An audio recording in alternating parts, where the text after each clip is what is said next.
नमस्कार। लोकसभा चुनाव को लेकर 3 चरण की वोटिंग खत्म हो चुकी है और 3 चरण का जो विश्लेषण है, जो आंकड़ा है, वो आखिर क्यों बदलता नजर आया है। हर एक फेज में कहीं ना कहीं काफी कुछ बदलाव देखने को मिला है और 3 फेज को मिलाकर 282 सीटें हो जाती हैं, यानी बहुमत का आंकड़ा 272 है।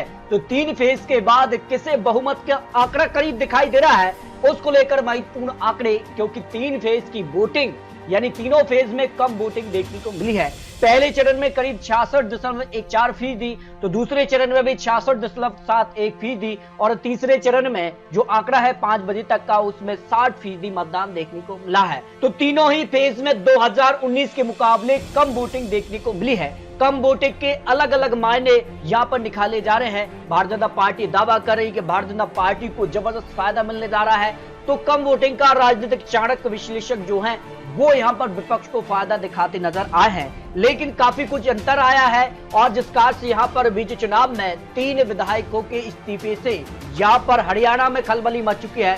3 निर्दलीय विधायकों के बाद जो समीकरण है विधानसभा का, वो बदलता नजर आया है। यह बात की जाए तो कांग्रेस के पास 30 विधायक है, भारतीय जनता पार्टी के पास 40 है और 2 विधायकों के इस्तीफे भी हुए हैं और जेजेपी के 10 हैं। यहाँ पर बात किया 3 विधायक निर्दलीयों के चलते जो 40 सीटों का बहुमत का आंकड़ा है, वो भारतीय जनता पार्टी से पीछे नजर आया है। हालांकि इसको लेकर यहाँ पर अपने अपने दावे किए जा रहे हैं। यहाँ पर सीधे तौर पर कहा जा रहा है कि सरकार पर कोई खतरा नहीं है, लेकिन जो आंकड़े हैं उस लिहाज से यहाँ पर सरकार अल्पमत में आ सकती है। काफी भी कुछ भी बड़ा हरियाणा में हो सकता है, जो अब तक की खबर रही है। लेकिन बात करते हैं तीसरे फेज को लेकर। जो तीसरे फेज में यहाँ पर बिहार में कम मतदान देखने को मिला है, 61 के मुकाबले 56%, उत्तर प्रदेश में 60 के मुकाबले 55%, महाराष्ट्र में 68 के मुकाबले करीब 53% मतदान देखने को मिला है। पश्चिम बंगाल 2019 के मुकाबले यहाँ पर भी कम मतदान देखने को, मध्य प्रदेश में 66 के मुकाबले यहाँ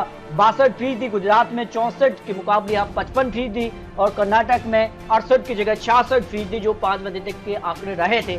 और ऐसे में यहाँ पर दिया है और जिस कहा से अब चुनावी वादे और चुनावी जो मुद्दे हैं वो भी बदलते नजर आए हैं। तो उसके बाद जनता का मन किसके पक्ष में जाएगा, क्योंकि अभी भी 4 चरणों की वोटिंग बाकी है, लेकिन 3 चरणों की वोटिंग में बड़े बड़े नेताओं की किस्मत का फैसला ईवीएम में दर्ज हो चुका है और जनता ने जिस कार से यहाँ पर तीसरे फेज में वोटिंग की है और उसके बाद जो पासा पलटा है, उसके बाद काफी कुछ हलचल देखने को मिली है। क्योंकि जिस कार से अब मुद्दे बदलते नजर आए हैं लोकसभा चुनाव के बाद, तो उससे भी कहीं ना कहीं ये माना जा रहा है कि तीसरे चरण के बाद जो हलचल लोकसभा चुनाव में देखने को मिली है, उससे किसे फायदा किसे नुकसान होगा, इसको लेकर महत्वपूर्ण आंकड़े हो सकते हैं, जो अनुमान सामने आ रहा है। तो पहले फेज को लेकर जो अनुमान है, 2019 में 47 सीटें एनडीए को, तो इंडिया गठबंधन को 43 सीटें मिली थी और रानी के पक्ष में 11 सीटें रही थी। लेकिन इस बार कम मतदान देखने को मिला है और जो यहाँ पर सीधे तौर पर बात की जा रही है कि दक्षिण भारत के कई राज्यों में पहले फेज में वोटिंग थी और उसका फायदा यहाँ इंडिया गठबंधन को देखने को मिल सकता है। तो 40 से 54 सीट तक इंडिया गठबंधन पहले फेज में बढ़त बना सकता है, जबकि दूसरे फेज को लेकर भी आंकड़े आपको दिखाएंगे। लेकिन भारतीय जनता पार्टी यानी एनडीए गठबंधन को करीब 32 से 40 सीटों का अनुमान सामने आ रहा है, क्योंकि जिस कार से यहाँ पर काफी हलचल भी देखने को मिली है और रानी के पक्ष में 6 सीट, यानी सीधे तौर पर एनडीए वर्सेस इंडिया गठबंधन की टक्कर पहले फेज में भी देखने को मिल रही है। भाई दूसरे फेज की बात की जाए तो दूसरे फेज में करीब 88 सीटों पर 66.71% वोटिंग देखने को मिली थी, यानी यहाँ पर भी 2019 के मुकाबले कम वोटिंग देखने को मिली है। जो आंकड़े बन सकते हैं, जो अनुमान सामने आ रहा है, दूसरे फेज में 45 से 55 या 60 सीट तक का आंकड़ा एनडीए के पक्ष में जाता नजर आ रहा है। हालांकि 20 सीटें माइनस प्लस का संभावना दिखाई गई है और 40 से 50 सीटों का अनुमान यहाँ पर इंडिया गठबंधन यानी कांग्रेस गठबंधन को दिखाया। यहाँ पे करीब 15 से 20 सीटों प्लस माइनस हो सकती है, 4 सीट आने के पक्ष में भी जाने का अनुमान सामने आया है। यानी दूसरे फेज में कांटे की टक्कर देखने को मिल रही है। दूसरे फेज में एनडीए यानी भारतीय जनता पार्टी यहाँ पर बढ़त बनाते नजर आई है पहले फेज में, जहां इंडिया गठबंधन, तो दूसरे फेज में यहाँ पर सीधे तौर पर बात की जा रही कि एनडीए की बढ़त देखने को मिल रही। लेकिन तो तीसरा फेज महत्वपूर्ण माना जा रहा है और हारो जीत के लिए निर्णायक है और तीसरे फेज को मिलाकर यानी 3 चरणों की वोटिंग को मिलाकर 282 सीटें हो जाती हैं। तो तीसरे फेज तक यानी अब तक कौन आगे दिखाई दे रहा है, इसको लेकर महत्वपूर्ण विश्लेषण जो हो सकते हैं। तीसरे चरण की अगर बात की जाए तो 2019 में इन 94 सीटों के लिए हालांकि वोटिंग 93 सीटों पर ही हुई है, लेकिन 93 सीटों के जो नतीजे रहे थे उन पर 78 सीटों पर एनडीए और इंडिया गठबंधन मात्र 13 सीट और रानी के पक्ष में 2 सीटें थी। और ऐसे में माना जा रहा है कि तीसरा फेज इसलिए निर्णायक है क्योंकि इस फेज में जिसको बढ़त मिलेगी लोकसभा चुनाव के लिए वो यहां पर आगे दिखाई देगा जो आंकड़ा होगा लोकसभा चुनाव को लेकर, क्योंकि यहां पर अब उम्मीदवारों के लिए जो बड़े दिग्गज नेता रहे हैं उनकी किस्मत का फैसला ईवीएम में दर्ज है। लेकिन जो आंकड़े हैं वो किसकी तरफ इशारा करते नजर आए हैं। महाराष्ट्र में अगर बात की जाए तो महाराष्ट्र में भी कम वोटिंग देखने को मिली है। 2019 के मुकाबले 2024 में कम वोटिंग हुई है। 11 सीट का जो अनुमान उसमें भारतीय जनता पार्टी एनडीए गठबंधन को 0 से 6 सीट का अनुमान है। भाई इंडिया गठबंधन यहां बढ़त बना सकता है जो अब लेटेस्ट आंकड़े निकलकर सामने आ रहा है। महाराष्ट्र को लेकर जो एनसीपी और यहां पर शिवसेना रही है वो दो धड़ में बट गई है। उसका कितना फायदा सिंपैथी वोट यहां पर अजीत पवार उठा पाते हैं। हालांकि जो आंकड़े हैं वो सीधे तौर पर मान रहे हैं कि महाराष्ट्र में कांटे की टक्कर देखने को मिल रही है। यहां पर 6-5 का मुकाबला यहां देखने को मिल सकता है।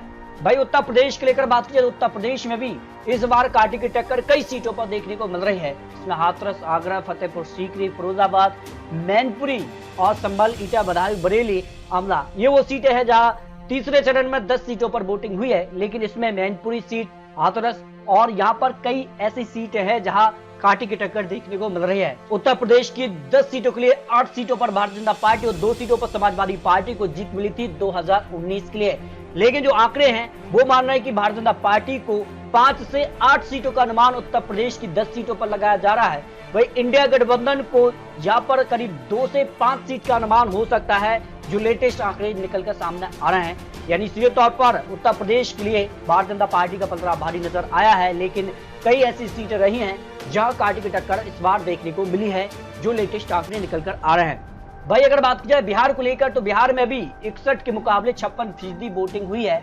और बिहार की 5 सीटें 2019 के लेकर बात की जाए तो यहाँ पर 3 सीटों पर जेडीयू और 1 seat Bharatiya Janata party, 1 seat LJP और आरजेडी को 0 सीट रही थी। लेकिन इस बार आरजेडी कांग्रेस का गठबंधन हुआ है, इंडिया गठबंधन बना है और जेडीयू फिर भारतीय जनता पार्टी ने एनडीए में आ चुकी है। तो उसके बाद जो राजनीतिक विश्लेषण है प्रशांत किशोर की भविष्यवाणी तो ये रही है कि जेडीयू पार्टी 5 सीटों से कम सीटों पर सिमटेगी। बिहार की 40 सीटों के लिए 16 सीटों पर जो चुनाव लड़ रही है उसमें 5 सीटें भी यहाँ पर अगर जेडीयू पार्टी को मिलती है तो बहुत यहाँ पर सीधे तौर पर उनको एक बड़ी जीत मिलेगी, क्योंकि आने वाले विधानसभा चुनाव की तैयारी लोकसभा चुनाव से जोड़ी जा रही है।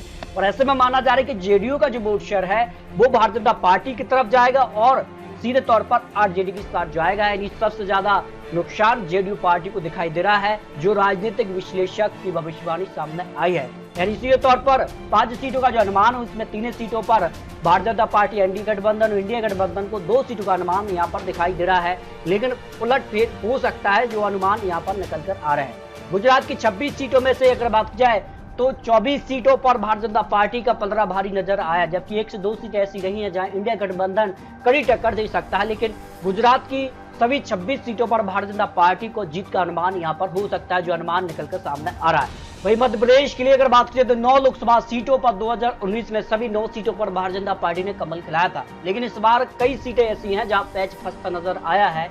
यहाँ पर बात की जाए तो करीब 5 से 6 सीट या 8 सीट तक भारतीय जनता पार्टी का पलड़ा तीसरे फेज में भारी नजर आया, जबकि 0 से 3 सीटें ऐसी नहीं है जहां इंडिया गठबंधन की कड़ी टक्कर देखने को मिलेगी। हालांकि मध्य प्रदेश में फायदा भारतीय जनता पार्टी को ही मिलेगा। 8 से 9 सीट उनके पक्ष में भी जाने की संभावना है। लेकिन कुछ सीटें ऐसी हैं जहां कांटे की टक्कर देखने को मिलेगी और यहां जनता ने किसकी तरफ इशारा किया है ये तो जनता ने तय कर दिया है। लेकिन कुछ सीटें जहां पर पैच फंसता नजर आया है। वही कर्नाटक की बात कीजिए तो कर्नाटक भी सीधे तौर पर यहाँ पर खेला देखने को मिल सकता है। मामला उलट नजर भी आ सकता है क्योंकि अंदरूनी तौर पर जो आंकड़े हैं वो काफी चौंकाने वाले सामने आ रहा है, क्योंकि 68 के मुकाबले यहाँ 66% यानी यहाँ पर अच्छी खासी वोटिंग देखने को मिली है। उस लिहाज से माना जा रहा है कि कर्नाटक में कांटे की टक्कर देखने को मिल सकती है। हालांकि जो आंकड़ा है, जो अनुमान है उसमें भारतीय जनता पार्टी करीब 8 से 11 सीट का अनुमान है, जबकि इंडिया गठबंधन का 3 से 5 सीटों का अनुमान सामने आ रहा है। लेकिन जो राजनीतिक विश्लेषक हैं उनका मानना है कि कर्नाटक में मामला इंडिया गठबंधन के पक्ष में जाता नजर आएगा जो लेटेस्ट आंकड़े सामने आ रहे, क्योंकि कर्नाटक में कांग्रेस विधानसभा चुनाव में भी जीती है और जो मुद्दे रहे हैं कर्नाटक को लेकर उसके बाद मामला पलटता नजर आ सकता है जो अनुमान सामने आ रहा है। भाई छत्तीसगढ़ की 7 लोकसभा सीटों में से भारतीय जनता पार्टी को करीब यहाँ पर 5 लोकसभा सीट तो इंडिया गठबंधन 2 लोकसभा सीटों पर पलड़ा भारी नजर आ सकता है, जो अनुमान सामने आ रहे हैं। पश्चिम बंगाल की 4 लोकसभा सीटों में से इस बार सीधे तौर पर Bharatiya Janata party plus TMC के बीच कांटे की टक्कर देखने को मिल रही है। फिलहाल अगर बात की जाए तो 2019 में 2 सीटों पर टीएमसी और 1 seat Bharatiya Janata party, 1 seat Congress के पक्ष में रही थी। लेकिन इस बार जो कांग्रेस की सीट है वो टीएमसी के पक्ष में जा रही है, जबकि भारतीय जनता पार्टी अपनी 2 सीटें बरकरार रख सकती है। यानी सीधे तौर पर इस बार टीएमसी भारतीय जनता पार्टी के बीच कांटे की टक्कर देखने को मिलेगी। गोवा की 2 लोकसभा सीटों में 1 सीट पर भारतीय जनता पार्टी और 1 सीट इंडिया गठबंधन के पक्ष में जा सकती है, जो अनुमान सामने आ रहे हैं। असम की 4 लोकसभा सीटों में से 2 सीटों पर भारतीय जनता पार्टी, 1 सीट कांग्रेस और 1 सीट अन्य के पक्ष में जा सकती है। इस बार 1 सीट का फायदा कांग्रेस पार्टी को मिल रहा है और 2 सीटें जो अन्य की थी वो सीधे तौर पर भारतीय जनता पार्टी के पक्ष में 1 सीट जा रही है। यानी 1 सीट का फायदा असम में भारतीय जनता पार्टी को मिलता नजर आ सकता है।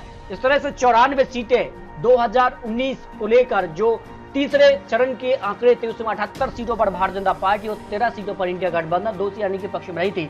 लेकिन इस बार आंकड़ा 60 से 70 सीटों के आसपास दिखाई दे सकता है। हालांकि 10 या 15 सीट माइनस या प्लस होने की संभावना यहां दिखाई गई है, जबकि इंडिया गठबंधन 20 से 30 सीटें प्लस माइनस की संभावना है। 2 से 5 सीटों का अन्य पर भी पलड़ा भारी नजर आ रहा है, जो यहाँ तीसरे पेज को लेकर सामने आ रहा है। अब बात कर ले कि तीनों चरण को मिलाकर आखिर किसका पलड़ा यहाँ पर भारी हो सकता है, जो अनुमान सामने आ रहे हैं। तीसरे चरण में भी 60% लगभग वोटिंग देखने को मिली है। उसके बाद ये माना जा रहा है कि काफी हलचल देखने को मिल सकती है। हालांकि आपको बता दें कि 282 सीटों का जो अनुमान है उसमें 130 से लेकर 150 सीटों का अनुमान भारतीय जनता पार्टी एनडीए गठबंधन की तरफ जा सकता है। इंडिया गठबंधन की बात की 90 से 120 लोकसभा सीटें और अन्य के पक्ष में 10 से 20 सीटों का अनुमान यहाँ पर अब तक के 3 फेज को लेकर लगाया जा रहा है। हालांकि आपको बता दें ये चुनावी आंकड़े, चुनावी अनुमान है और जिसका से आंकड़े बदलते नजर आए हैं, मुद्दे बदलते नजर आए हैं, तो क्या जनता का मन भी बदलता नजर आएगा? ये 4 चरण और महत्वपूर्ण हो जाते हैं।